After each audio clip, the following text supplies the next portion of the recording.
But coming soon are the Big Hour, which is on the other side of the 12 midday news, and in that, from Britain's Got Talent, spilling the secrets, it's our friend from Southsea, the guy who's got the pub in Rowlands Castle, Herbie Armstrong.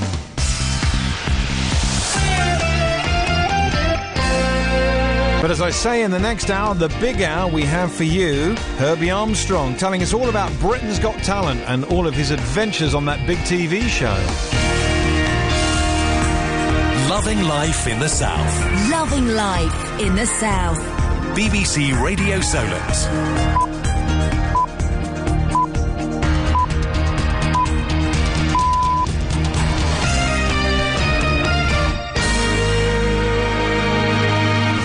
This is the Big Hour on BBC Radio Solent with me, Alex Dyke, part of the mid-morning show, and Herbie Armstrong is back. Good afternoon, Herbie. Hi there, Alex. How are you? Fine, thank you. You're looking good. You're looking great. Britain's Got Talent. You promised you'd come back. We're so pleased you're back in the studio with us. How did it go? It mayhem. It's crazy. It's a crazy show.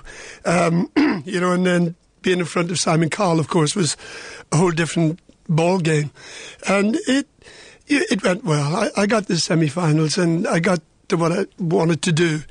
And when I got there, I mean, you said about the echo and the voice. I heard. Oh yeah, I said on the radio. I watched you that night. Yeah. And what was the song you did? I can't remember what the song was now. I did Mandy. Mandy, written by a friend of mine. Yeah. Okay. The Barry Manilow hit Mandy. Yeah. So you did that.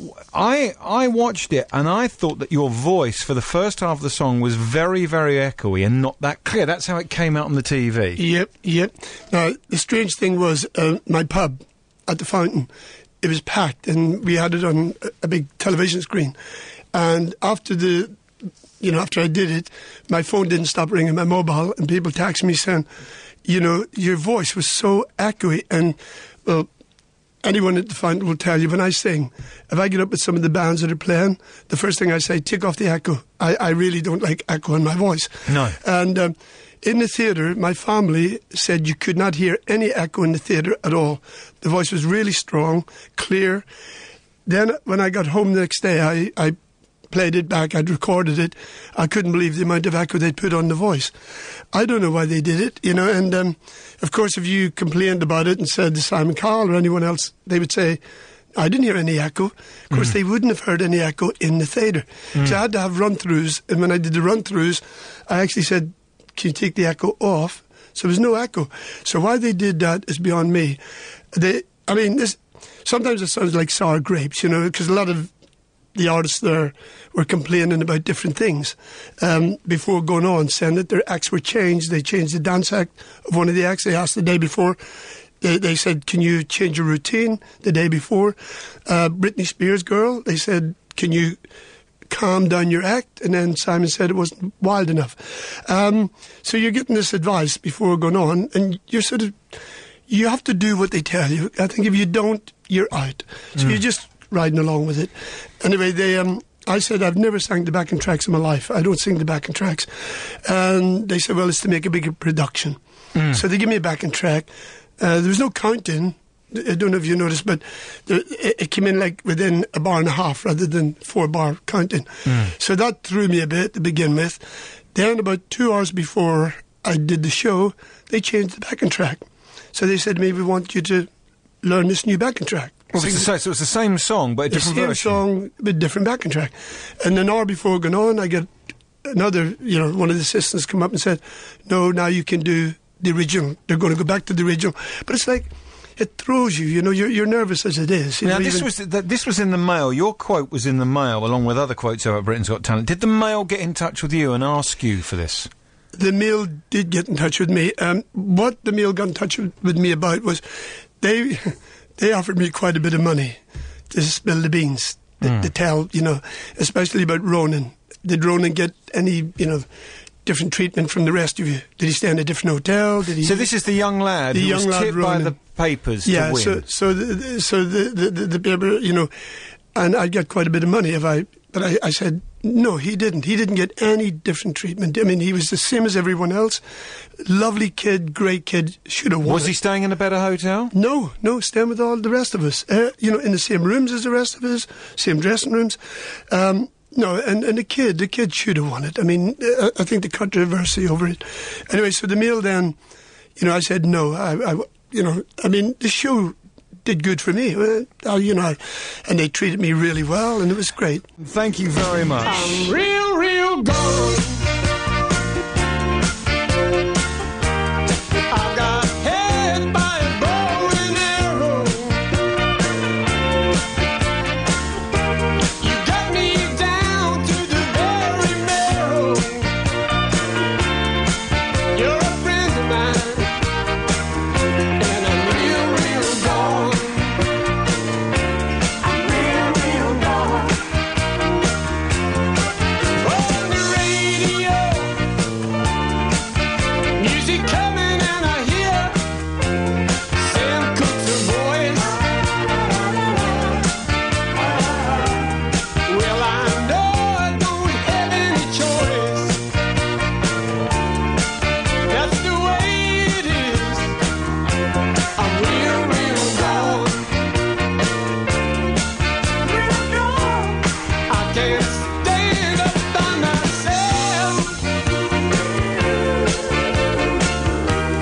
Don't you know, baby, I need your help. Don't you know I'm real, real, real gone. I'm real, real gone.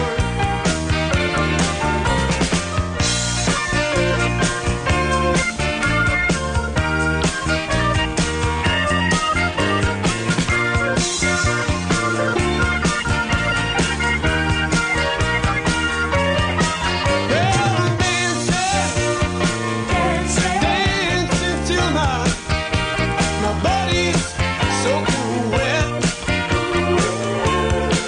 till I'm completely wet with sweat. Once I started, I'm just real, real, real gone. Real gone. I got hit by a bow and arrow. Got me down to the very marrow. You're a friend of mine, and I'm real, real gone. Real gone. Real gone. Real, real gone. Real gone. Help me stand up. Help me stand up. You're a friend of mine, and I'm real, real, real gone. I'm real, real, real gone. It does sound very much like Van Morrison's song, and I believe it is, Herbie. That's you singing Real Gone. Real Gone. Real, real gone, yeah. I was doing an album with Van in the south of France, an album called Common One. You were playing in his band. I was playing the guitar in the band, and he came up to me and he said, he used to always say to me, you should sing, because I did the backing vocals, you should sing, and I laughed. I said, no, Van, I'm not a singer. And he said, well, I've written a song, I want you to hear it. And so anyway, he played Real, Real Gone, but very slow, I'm real, real gone, very Sam Cookie. So I said, so you give me a little bit of paper. He said, go on, and do whatever you feel with it. So I said, I'll bring it up tempo it. So the musicians all around said, yeah, just, we'll follow you. So, I brought it up tempo, I did it, and Van sat in the box and put his thumbs up and went, yeah, So I recorded it. It was released on a small label called Avatar. I think they printed up about 5 copies of it. I love it. I think it sounds great. And you told me whilst it was playing, you recorded it in 1976, and it featured on Roscoe's Roundtable on Radio 1. Yeah. It was Eddie Grant. Eddie Grant, he was the guest. He was a guest, and he loved it, and he said, it's a great song. It is a great song. It's very summery. Was it released in the summer? Probably. A lot of time ago, because it was a good summer, wasn't it, 76? It was the biggest, longest summer we had, but I think it probably was, and it's hard to go back. I mean, most of the things that I get, it's young guys who come to the bar young musicians, and they go on the internet and they find all this stuff for me, and they bring me copies of it.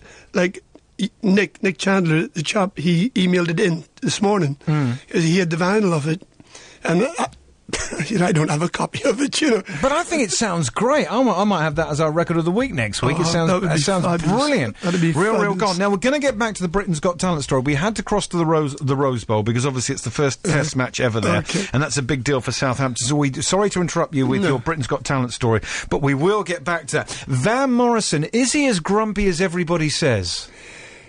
Not that I've had the kind of fame that he has or any of these artists have, but just having a little bit of recognition that I got from Britain's Got Talent. I mean, it's lovely talking to people. It's fantastic